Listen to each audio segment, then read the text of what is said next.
अरे अरे बस करो, बहुत हो गया नहाना, अब घर चलते हैं, मुझे तो ठंड लगने लगी है। उसका इतना कहना था कि समायरा और नूर ने हाथों से ही उसके ऊपर पानी डालना शुरू कर दिया। तू बहुत जल्दी उकता जाती है, आज तुझे जाने नहीं देंगी। जब तक हमारा दोनों का मन नहीं भर जाता पानी में खेलने से, तब तक तू भी नहीं जाएगी। अभी समायरा इतना ही बोली थी कि नूर को पानी के अंदर किसी की आहट महसूस हुई, जिससे उसके चेहरे का रंग उड़ गया। वो थोड़ा पीछे हटी। उसने एक बार समायरा को देखा जो फलक के ऊपर पानी डाल रही थी। नूर की बेचैनी उसको दिखाई नहीं दे रही थी। देखते ही देखते नूर को किसी विचित्र शक्ति ने पानी के अंदर खींच लिया। पानी में तेज शोर हुआ तो फलक और समायरा ने पीछे मुड़ के देखा। अब सिर्फ नूर के बाल ही उनको नजर आ रहे थे, जो पल भर में ओझल हो गए। अरे ये नूर कहाँ गई? नूर कहाँ गई? हाँ नूर कहाँ हो? कहाँ हो तुम? अरे मजाक मत करो, ऊपर आओ। देखो मैं जानती हूँ तुम हमारे साथ मजाक कर रही हो, अब और न सताओ और बाहर आ जाओ, जान हलक में अटक गई है। समायरा के बोलने का कोई फायदा नहीं था, क्योंकि नूर अब गायब हो चुकी थी। फलक और समायरा ऐसे खड़ी थी जैसे उनका सब कुछ खो गया हो। समायरा हिम्मत से काम लो, इस पानी में कब तक खड़ी रहेंगी? हमको बाहर निकलकर किसी से मदद लेनी होगी। नहीं नहीं, मैं अपनी सहेली के साथ यहाँ आई थी और उसी के साथ बाहर जाऊंगी पानी से। जब तक वो लौट कर नहीं आती तब तक नहीं जाऊंगी। समायरा के सिर पर जैसे पागलपन सवार हो गया। फलक हिम्मत करके उसको पानी से बाहर लाई।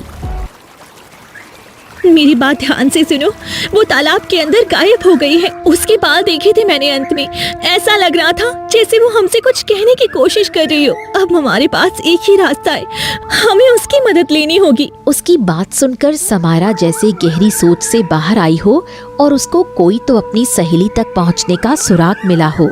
किसकी मदद? किसकी मदद की बात कर रही हो तुम? वो ही अघोरी। अघोरी? तुमने सोच भी कैसे लिया हाँ कि हम लोग उस अघोरी की मदद लेंगे? दूसरा कोई रास्ता है तुम्हारे पास? नहीं, पर उसको लेके ही अब घर जाएंगे, उसके पहले नहीं। अभी अघोरी के पास चलते हैं, इससे पहले गांव में ये बात फैल जाए। समायरा फलक को लेकर वहाँ से निकल चुकी थी। रास्ते में समायरा के पिता उन्हें मिले। अरे बेटा कहाँ जा रही हो तुम? अरे कब से तुमको ढूंढ रहे हैं।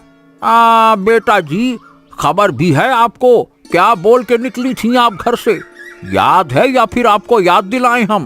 पिताजी याद है, बोल के निकली थी कि कल मेरा विवाह है, आज सहेलियों के साथ आखिरी शाम थी। हाँ तो बेटा जी अब बिता ली ना आखिरी शाम। चलिए अब घर चलें। तू चाचा के साथ जा, ब्याह की तैयारी कर, नूर को मैं ढूंढ के लाती हूँ। तुम्हें अकेले नहीं जाने दे सकती, मैं भी चलूंगी। पर कैसे? कल ब्याह है तुम्हारा, घर वालों को, बाकी के लोगों को क्या जवाब दोगी? वो देख लेंगे। हाँ ये क्या बातें हो रही भाई खुसुर फुसुर। हाँ चलो घर चलो। और बेटी फलक तुम भी अपने घर जाओ, तुम्हारे पिता परेशान हो रहे होंगे। बलवंत समायरा को घर ले आता है और समायरा कुछ नहीं कर पाती। फलक गहरी सोच में डूब जाती है और समायरा को जाते हुए देखने लगती है। उसे कुछ भी अच्छा नहीं लग रहा था। वो जाकर उसी तालाब के किनारे बैठ गई जहाँ से नूर गायब हुई थी। अब मैं अकेले क्या करूं? क्या कूद जाऊं इस तालाब में? या तो अपनी सहेली को ढूंढ कर ले आऊंगी या फिर कूद के मर जाऊंगी। वो जैसे ही कूदने वाली थी तभी किसी ने उसका हाथ पकड़कर खींच लिया। तालाब में कूदेंगे तो साथ में कूदेंगे। अघोरी ने कहा था ये कुंड तालाब है, अब इसके अंदर जाना ही होगा। तुम क्यों आ गई? कल बारात दरवाजे पे खड़ी होगी, क्या जवाब देंगे तेरे घर वाले उनको? वो देख लेंगे बाद में। सुबह तक हम कुंड तालाब से बाहर आ जाएंगे। अब आंखें बंद कर और लगा दे जान की बाजी। दोनों सहेलियां हाथ पकड़ती हैं और तालाब में कूद जाती हैं। नीचे जाते जाते उनकी सांसें अटक जाती हैं। उस अघोरी ने झूठ कहा था, ये कुंड तालाब है। कोई कुंड तालाब नहीं है ये, यहाँ सिर्फ पानी है। अब हम मरने वाले हैं, ईश्वर को याद करते हैं। मरना ही तो था, विवाह कर लेती। तेरी आखिरी ख्वाहिश तो पूरी हो जाती ना विवाह करने की। पानी से लड़ते लड़ते वो पानी के बिल्कुल नीचे चली जाती हैं और उनका शरीर नीचे बैठ जाता है। तभी एक तेज रोशनी चमकती है। रोशनी के अंदर एक बड़ा सा साफ सुथरा किले जैसा घर था। ये क्या, पानी के अंदर दूसरी दुनिया? ये कैसे हो सकता है? क्या सच में ये कुंड लोग हैं? इसका मतलब हमारी नूर जिंदा है और इसी घर में है। चलो जल्दी चलो, अंदर जाके देखते हैं। दोनों तेजी से उस किले के अंदर चली गईं। वहां जाकर देखा एक आदमी जिसने काला नकाब लगाया हुआ था सामने आया। ओह, तो तुम लोग नूर को ढूंढने आई हो ना धरती लोक से? हाँ, आपको कैसे पता? और आप कौन है? क्या आपको पता है हमारी सहेली कहाँ है? वो इसी दुनिया में रुकी हुई है ना? मेरे साथ आओ। दोनों को थोड़ा सा तो विचित्र लग रहा था ये आदमी, परंतु उसके पीछे जाने के सिवा उसके पास कोई दूसरा रास्ता नहीं था, इसलिए चुपचाप दोनों उसके साथ चली जाती है। अंदर जाकर रहबर उनको एक कक्ष में ले जाता है और आगे से दरवाजा बंद कर देता है। दरवाजा बंद होते ही उस कक्ष में इतना अंधेरा हो जाता है जैसे किसी एक भी छेद से कोई रोशनी ना आ रही हो। इस अंधेरे को देखकर फलक जोर से चीखती है। कौन हो तुम? बाहर निकालो हमें यहाँ से। अरे तुम चाहते क्या हो हमसे? हमारी सहेली को तुमने कहाँ रखा है? क्या मकसद है तुम्हारा? बताओ, बचाओ हमें कोई, बाहर निकालो हमें। वो चीखती रही परंतु रहबर की तरफ से कोई जवाब नहीं आया। फलक का सर चकराने लगा। अंधेरा इतना था कि समायरा भी फलक को और फलक समायरा को देख नहीं पा रही थी।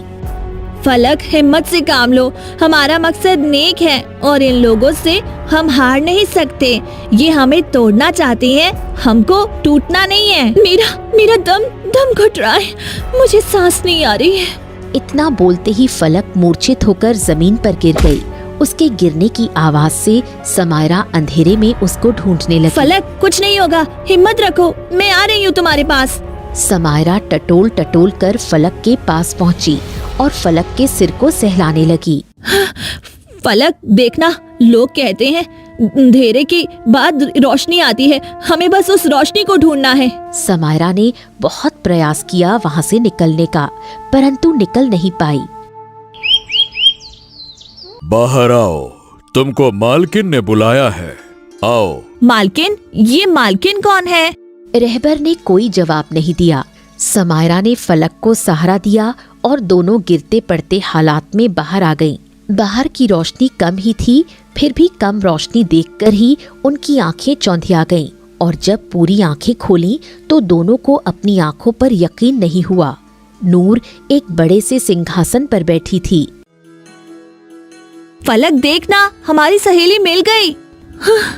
यहाँ हमारा हाल भूख और अंधेरे से खराब हो गया और तुम यहाँ आराम से बैठी हुई हो। अरे कैसी सहेली हो तुम, देखने भी नहीं आई। मेरा घर पसंद नहीं आया? तुम्हारा घर? हाँ, मेरा घर, यही तो रहती हूँ मैं पिछले 20 वर्षों से।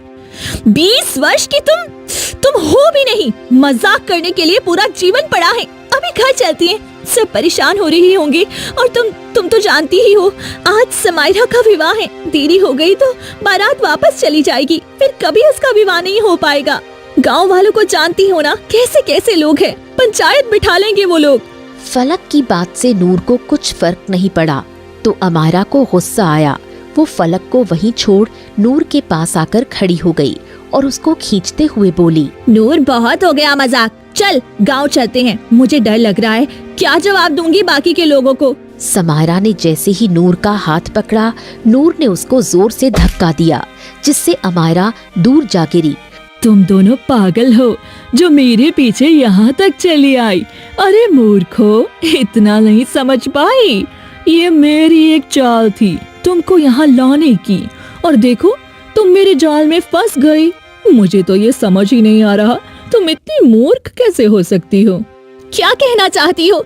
साफ साफ कह दो, क्योंकि कल से अब तक भूख और अंधेरे ने और इस सुनसान जगह ने दिल को शमशान जैसा बना दिया है। एक रात यहाँ रहने के बाद समझ आ गया है, यहाँ कुछ तो बड़ा रहस्य है। अब शुरुआत तुम ही कर लो। मेरा सच जानना चाहती हो ना?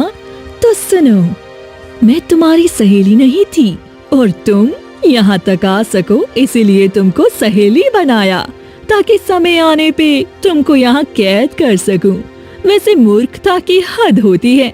2 साल मेरी सहेली बनी रही, आज तक कभी ये भी नहीं पूछा कि मेरा परिवार कहाँ है और मैं तुम्हारे घर क्यों नहीं जाती? जहाँ तक मेरा अंदाजा है, गांव की सहेली एक दूसरे के घर आती जाती रहती है ना? क्योंकि तुम बोलती थी दोस्ती बस घर के अंदर तक नहीं जाएगी। अब मुझे समझ में आ रहा है तुम ये सब क्यों बोलती थी। अब मैं सच्चाई जानना चाहती हूँ। बोलो, क्या रहस्य है तुम्हारा? क्या सच में तुम मेरी सच्चाई जानना चाहती हो? हाँ। ये बात 20 वर्ष पहले की है। माँ, कहाँ हो आप? देखो ना, बाहर कोई आपको बुला रहा है। अरे बेटा, कौन है? अंदर बुला लो। वो हमारा पड़ोसी है ना, उनके यहाँ कल विवाह है, जिसके लिए आपने मुझे लाल चुन्नी और पीला लहंगा बना के दिया। वो लोग आए हैं। अच्छा, तो बस विवाह का न्योता देने आए होंगे। नहीं माँ, वो आपसे कुछ बात करना चाहती हैं। मैं देखती हूँ। सावित्री उठकर बाहर चली गई। दरवाजे पर मोहनदास खड़े थे। बहन जी, एक जरूरी बात करनी थी आपसे। आपको तो पता ही है, परसों मेरे बेटे का विवाह था, परंतु अचानक लड़की बीमार पड़ गई और मर गई। अंदर आओ।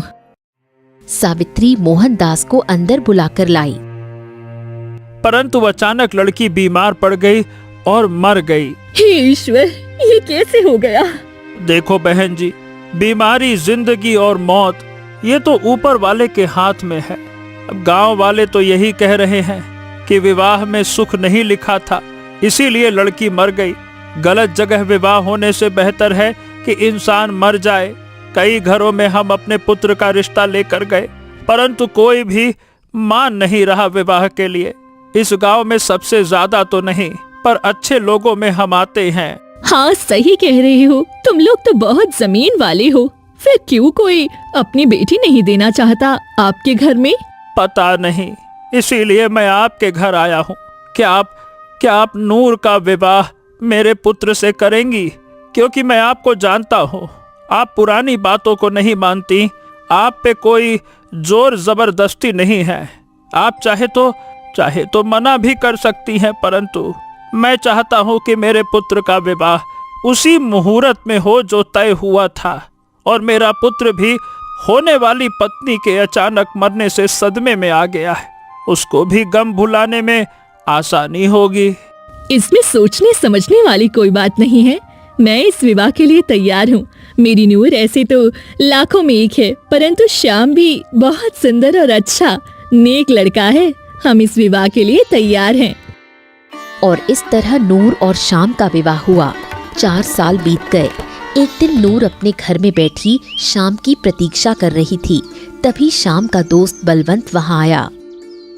अरे भाभी, आप अपने घर का रास्ता भूल गई हैं क्या? बिल्कुल सामने घर है और कभी घर भी नहीं जाती हैं। आपकी माँ बोल रही थी एक दिन मेरी पत्नी से।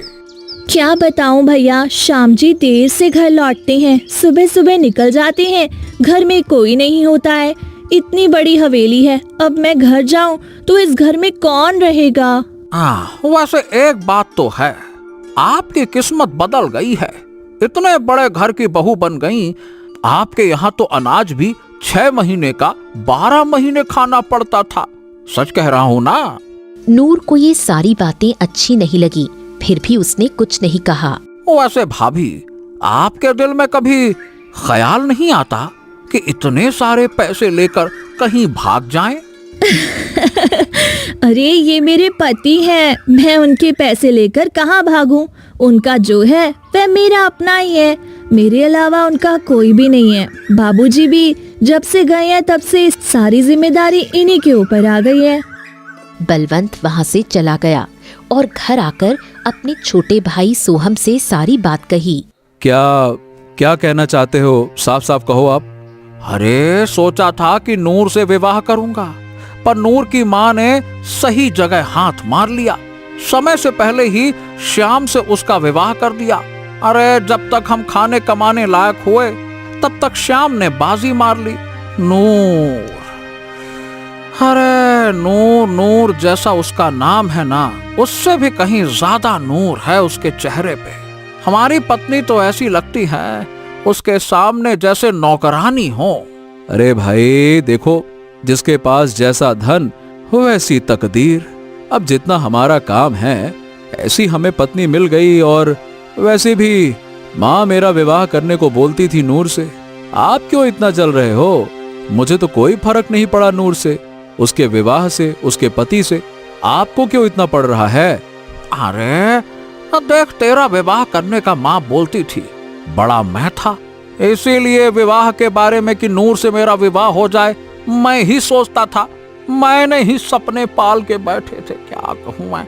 बलवंत अजीब सा मुंह बनाकर बाहर की ओर चला गया। वो अपनी जलन को छुपा नहीं पाया। कुछ तो चल रहा था उसके मन में। वो चलते चलते घर के बाहर आ गया और एक जगह बैठ गया। ये नफरत की आग इतनी जल क्यों रही है? मेरे मन में ऐसा लग रहा है कि मैं क्या कर डालूं। अरे जिस लड़की को पसंद किया उसी का विवाह बिल्कुल घर के सामने हो गया। दूर होता तो उसकी खुशी से फर्क नहीं पड़ता, आंखों के सामने अपने प्यार को किसी और के बाहों में किसी और के साथ। तभी उसकी नजर शाम पर पड़ी, जो बड़े सुकून से घर की ओर जा रहा था। ये होता है सुकून। हाँ, जब पैसा और पत्नी दोनों अच्छे हों तो मर्द के चेहरे पर सुकून उभर ही आता है।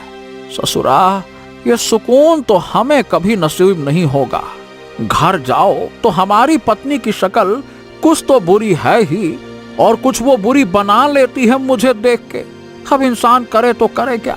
इंसान अपना दुख तो सह ले, पर ससुरा इस श्याम का सुख सहा नहीं जाता मुझसे। बलवंत अपना गुस्सा सह नहीं पाया।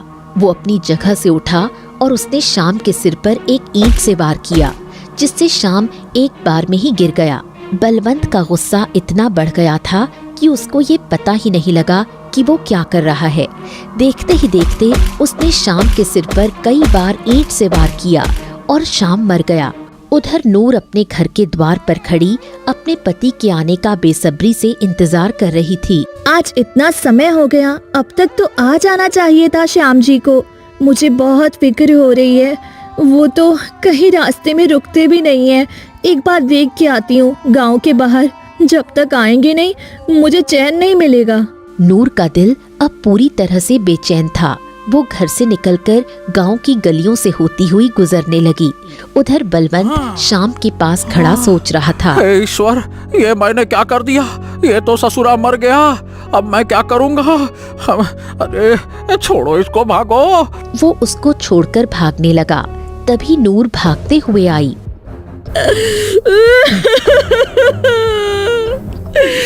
बलवंत, तुमने मेरे पति को मार डाला। अरे ससुरा श्याम तो मारा गया, नूर ने भी देख लिया। अब तो ये मुझे सजा दिला कर रहेगी। अब मैं क्या करूं, क्या करूं, क्या करूं, क्या करूं?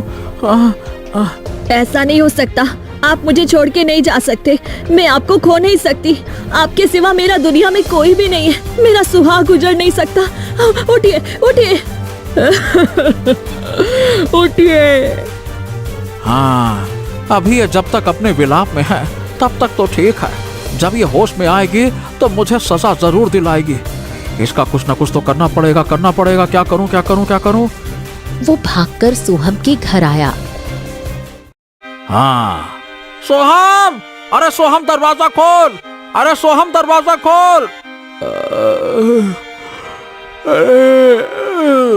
अरे कौन है इतनी रात को?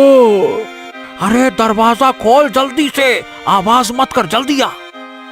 क्या हुआ भैया? आप इतने घबराए हुए क्यों हो? मैंने श्याम का खून कर दिया। क्या? क्यों? ये आपने क्यों किया भाई? समय नहीं है मेरे पास। जल्दी चल, इससे पहले कि सुबह हो जाए और लोग जाग जाएं। मेरे साथ चल। अरे तो मैं कहाँ जाऊं? नूर ने मुझे अपने पति का खून करते हुए देख लिया है। वो मुझे सजा जरूर दिलाएगी। इससे पहले कि वो होश में आ जाए हमें उसको रास्ते से हटाना होगा। क्या बात करते हो भैया? एक खून के ऊपर से एक और खून? आसान है क्या ये सब? हलवा है क्या? आप कर सकते हो, मैं किसी का खून नहीं कर सकता। दिमाग खराब है क्या? अरे तो क्या अपने भाई को मरने देगा तू? खून के रिश्ते अब सफेद हो गए क्या? क्या बातें करता है तू रे? ठीक है भाई, चलो चलते हैं। अब जैसा आप बोलो वही करेंगे। आपको बचाने के लिए तो कुछ भी करूंगा। चलो। दोनों चलते हुए श्याम और नूर के पास आए। नूर उनको देखकर अपनी जगह से खड़ी हो गई। बलवंत, तुमने मेरे पति को मार डाला। तुझे जिंदा नहीं छोड़ूंगी मैं। मेरे पति का क्या कसूर था, मुझे ये तो बता दे। कसूर कुछ नहीं था, बस मैं जल्दी गुस्से में आ जाता हूँ नूर। आज भी गुस्सा सर पे चढ़ गया और उसमें तुम्हारा पति मर गया। सच कहता हूँ नूर, उसको मारना नहीं चाहता था, परंतु जब गुस्से में होता हूँ ना, मैं आपा खो देता हूँ। राजा के पास जाऊंगी, अपने पति के लिए इंसाफ मांगूंगी। देखो तुम वहाँ नहीं जा सकती हो, क्योंकि इतना बोलते ही बलवंत ने नूर को भी ईंट से मारना शुरू कर दिया। वो अपने पति की लाश को देखकर पहले ही मर गई थी। अब बलवंत ने सोहम के साथ मिलकर उसको घसीटना शुरू किया और तालाब के किनारे ले गए। उसको तालाब में फेंक दिया।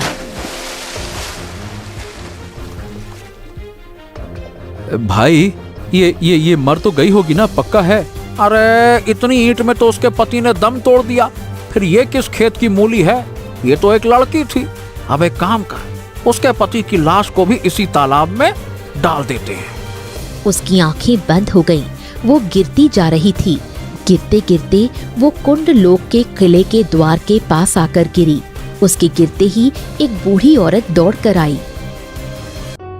उस बूढ़ी ने देखा नूर के शरीर में कुछ ही सांस बाकी थी। उसका शरीर पूरी तरह टूट चुका था। कुछ जीने की आस भी खत्म हो गई थी और कुछ वो जीना भी नहीं चाहती थी। मुझे इसको बचाना होगा। बुढ़िया नूर को किले के अंदर ले गई और उसके जख्मों पर लेप लगाया, परंतु नूर की हालत बहुत नाजुक थी। अब मुझे अपनी शक्ति का प्रयोग करना होगा। कोई इंसान अधूरी आरज़ू लेके मर जाए तो उसकी आत्मा सुकून नहीं पाती, और ये इस दुनिया में आई है तो जरूर किसी मकसद से आई है। इस तालाब में ना जाने कितने लोग गिरते हैं, यहाँ तक आज तक कोई नहीं आया। बुढ़िया ने आंखें बंद की और कुछ पढ़ने लगी। उसके पढ़ते ही कुछ अक्षर हवा में घूमने लगे और वो अक्षर नूर के जिस्म में समा गए। जो नूर आंख नहीं खोल पा रही थी, उसके जख्म पल भर में गायब हो गए और वो उठकर बैठ गई। कहाँ हूँ मैं? आप कौन है? क्या मैं मर गई या जिंदा हूँ? तेरी मिली हुई जिंदगी के कुछ पल बचे हैं। मैंने तुझे जादुई शक्ति से जोड़ दिया है। अब तू जिंदा रहेगी। जब तक तू चाहे तब तक तेरी जिंदगी चलेगी। तेरी जिंदगी के दिन आज से रुक गए। ना तुझे गर्मी लगेगी, ना तुझे सर्दी लगेगी, और ना ही तेरी जिंदगी बढ़ेगी। जब तक मैं चाहूँ, मतलब तेरी उम्र आज यही रुक गई। तू 20 वर्ष की है ना, हमेशा 20 वर्ष की ही रहेगी। और आज से तुझे तेरी अच्छाइयाँ छोड़ के तुझे मेरी इस काली दुनिया में रहना होगा। यहाँ दुनिया जैसा तो नहीं है, रोशनी, सुंदरता और स्नेह, नफरत, परंतु शक्ति है जिससे जो चाहे तो छीन सकती है। अब मुझे रोशनी में रहकर भी क्या करना है? मेरी जिंदगी की रोशनी मेरे पति के साथ खत्म हो गई। अब से मेरा एक ही मकसद है, उस बलवंत का अंत। और उसके बाद मैं इस अंधेरी जगह की मालकिन बन गई और धरती पे आ गई। तुम लोग से दोस्ती की ताकि तुम्हारे दोनों के पिता को वो दर्द दे सकूं जो उसने मुझे दिया था। संतान का दुख सबसे बढ़कर होता है।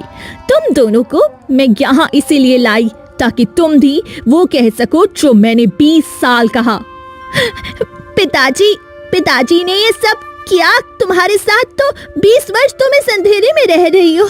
हमारी एक रात में इतनी खराब हालत हो गई तो तुम्हारा क्या ही हाल हुआ होगा। मुझे ये कहते हुए शर्म आ रही है। सोहम, मेरे पिताजी, अब हम इससे आगे क्या कहें? तुम चाहो तो हमें अभी की अभी मार सकती हो, परंतु क्या पिताजी को एहसास भी है जो उन्होंने नूर के साथ किया है? मुझे नहीं लगता उन्हें एहसास भी होगा। वहीं बलवंत तालाब के किनारे खड़ा हुआ था। अघोरी उनके साथ था। तुम दोनों की बेटी आई थी मेरे पास। वो इस दुनिया में जाना चाहती थी। मैंने मना भी किया, परंतु वो नहीं मानी। मेरे द्वार पे बेटी की बारात खड़ी हुई है। मेरी बेटी के भतीजी इस दुनिया में चली गई। जो मैंने 20 वर्ष पहले किया, वो आज मेरे सामने आकर खड़ा हो गया। अब मैं क्या करूं? अपनी पत्नी को, बेटी के ससुराल वालों को क्या जवाब दूंगा मैं, क्या जवाब दूं? भैया अब गलती की है तो सुधारना तो पड़ेगा। अरे कैसे सुधार लूं गलती, कैसे सुधार लूं गलती को? नूर तो मर गई है, वो जिंदा होती तो उससे माफी मांग लेता। नूर जिंदा है और वही तुम्हारी बेटियों को अपनी दुनिया में ले गई है। अब वो तुम्हारा बदला तुम्हारी बेटी से लेगी। हाँ हाँ, वो जिंदा है, पर कैसे, कैसे जिंदा है? अघोरी ने सारी बात बलवंत को बता दी। हाँ, अब मुझे अपनी बेटी को बचाना है तो मुझे उस कुंड लोक में जाना होगा। अपनी बेटी को नहीं खो सकता। नूर से माफी मांग लूंगा, वो बहुत अच्छी है, उसका दिल बड़ा है, वो मुझे माफ कर देगी। मैं भी आपके साथ चलता हूँ, मेरी भी बेटी वहीं पे है।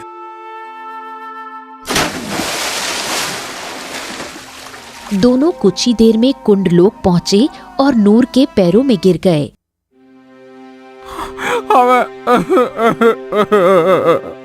हमें माफ कर दो, हमें माफ कर दो। हमसे गलती हो गई थी, जो हमने किया वो जानबूझ के नहीं किया। बलवंत को अपने पाँव में झुका देख नूर को वो 20 वर्ष याद आ गए। एक एक पल कैसे जिए थे उसने ये दिन। वो गहरी सोच में थी। तभी बलवंत ने नूर के पैरों को खींचकर उसको गिरा दिया और उसके बाल पकड़कर बोला, अरे तुझे क्या लगा कि तू उस दिन जिंदा बच जाएगी और मेरी बेटियों को यहाँ ले आएगी और मैं तेरे पाँव में बैठ के भीख मांगूंगा? नहीं, मुझे पता था कि तू कितना घटिया इंसान है। जो तूने किया उसका तुझे अफसोस नहीं, खुशी होगी। आज तो तेरा अंत होगा। बलवंत ने उसका मुंह भींचने की कोशिश की। तभी समायरा ने रहबर से तलवार ली और उसी तलवार से अपने बाप का गला काट दिया और खुद भी घुटनों के बल बैठ गई। मैंने एक बेटी का फर्ज तो नहीं निभाया, परंतु एक इंसान का होने का फर्ज निभा लिया है। नूर, तुम्हारे साथ जो हुआ वो मैं लौटा नहीं सकती, परंतु आज से सारी जिंदगी इसी अंधेरे में रहूंगी और खुद को सजा दूंगी, ये सोच के कि जैसा कोई करता है उसका बदला इसी जन्म में उसकी संतान चुकाती है। 20 वर्ष में मैं भी बुरी तरह टूट चुकी हूँ, हर गम को सहते हुए। इन कुछ दिनों में तुमने मुझे सहेली का प्यार दिया, वो प्यार अपने साथ ले जाना चाहती हूँ और इससे मुक्ति पाना चाहती हूँ। अब अपने पति से मिलना चाहती हूँ। नूर ने वही मंत्र पढ़े जो बुढ़िया ने पढ़े थे और धीरे धीरे उसके अंदर से वो अक्षर निकल गए और नूर ने दम तोड़ दिया। उसकी दुनिया खत्म हो गई। सोहम, फलक और समायरा तालाब के बाहर धरती पर आ गए। अचानक हम यहाँ कैसे आ गए? वो दुनिया उस बुढ़िया ने नूर को दे दी थी। अब नूर ने खुद के लिए मौत को चुना, जिससे वो दुनिया खत्म हो गई और हम बाहर आ गए। बेटियों, मुझे माफ कर दो। मैं सही बताऊं, मैं भैया की बात में आ गया था। फलक और समायरा जैसे सोहम की बात सुन ही नहीं रही थी। उनकी आंखें उसी तालाब में नूर को ढूंढ रही थी, जैसे उनकी पूरी दुनिया उसी तालाब में खत्म हो गई हो। उनकी आंखों से आंसू बह रहे थे।